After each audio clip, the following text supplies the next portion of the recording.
దళిత బంధు ఇప్పిరి దమ్ము మీరు కూడా ఆత్మగౌరవం ఉన్నటువంటి ఈటల రాజేందర్ రాజీనామా చేసినట్టు మీరు రాజీనామా చేసి ఎలక్షన్లకు పోండి.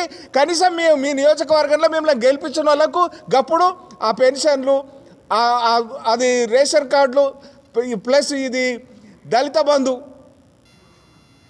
ఈటల రాజేందర్ అనేటువంటి ప్రజల అభిమానం ఉన్నటువంటి వ్యక్తి ఇన్నొద్దులు రోడ్లు వేసిండు, బ్రిడ్జులు కట్టిండు, చెక్ డ్యాములు కట్టిండు.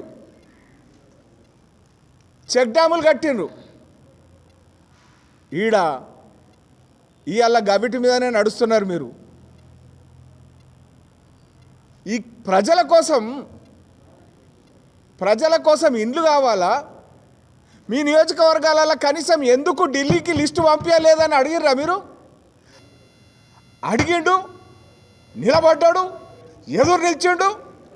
మరి వాళ్ళ ఎదురు నిలిచినందుకు బూరద చల్లితే దమ్మున్నటువంటి వ్యక్తిగా రాజీనామా చేసి మళ్ళా ప్రజల మధ్యకు వచ్చాడు. మీకు అడగనందుకు శాత కాలేదు, అడిగిన ఆయన ఎంట నడవనందుకు శాత కాలేదు. ఎందుకయ్యాడా ప్రగతి భవన్ బానిసత్వం? ఆత్మ అవలోకనం చేసుకోండి, ఆత్మ పరిశీలన చేసుకోండి. గప్పుడు ఏదైనా ముచ్చట మాట్లాడుండ్రి.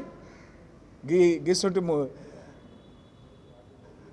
అర్థం లేని పర్థం లేని మాటలు మాట్లాడి తోలుబొమ్మల ఆటల బొమ్మగా మిగిలిపోకుండ్రి. ప్రగతి భవన్ తోలుబొమ్మల ఆట ఆడిస్తే మీరు బొమ్మగా మారకుండ్రి. జర దమ్మున్న లీడర్గా మా గెలిపించిన నియోజకవర్గ ప్రజలకు పక్షాన నిలబడుండ్రి. భారతీయ జనతా పార్టీ కోరుతాం. దళితుల మీద దాడి చేస్తారు. దళిత ఎంపీపీ ప్రోటోకాల్ విషయంలో ఆమె హక్కును వినియోగించుకుంటే ఈ నాయకులు దాడి చేస్తారు. నేరెళ్ళ ఆ ఇసుక లారీలు ప్రాణాలు పోతున్నాయంటే ఉల్టా పోలీసు వాళ్ళతోని ఎస్పీ లెవెల్ ఆఫీసర్తో కొట్టిస్తారు.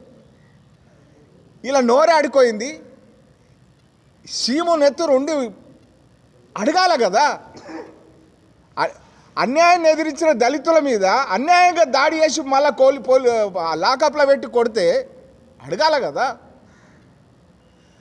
గాడలేరు ఈ దళిత సోదరులు. మా తమ్ముళ్ళు బృందమాడ కనబడలేదు.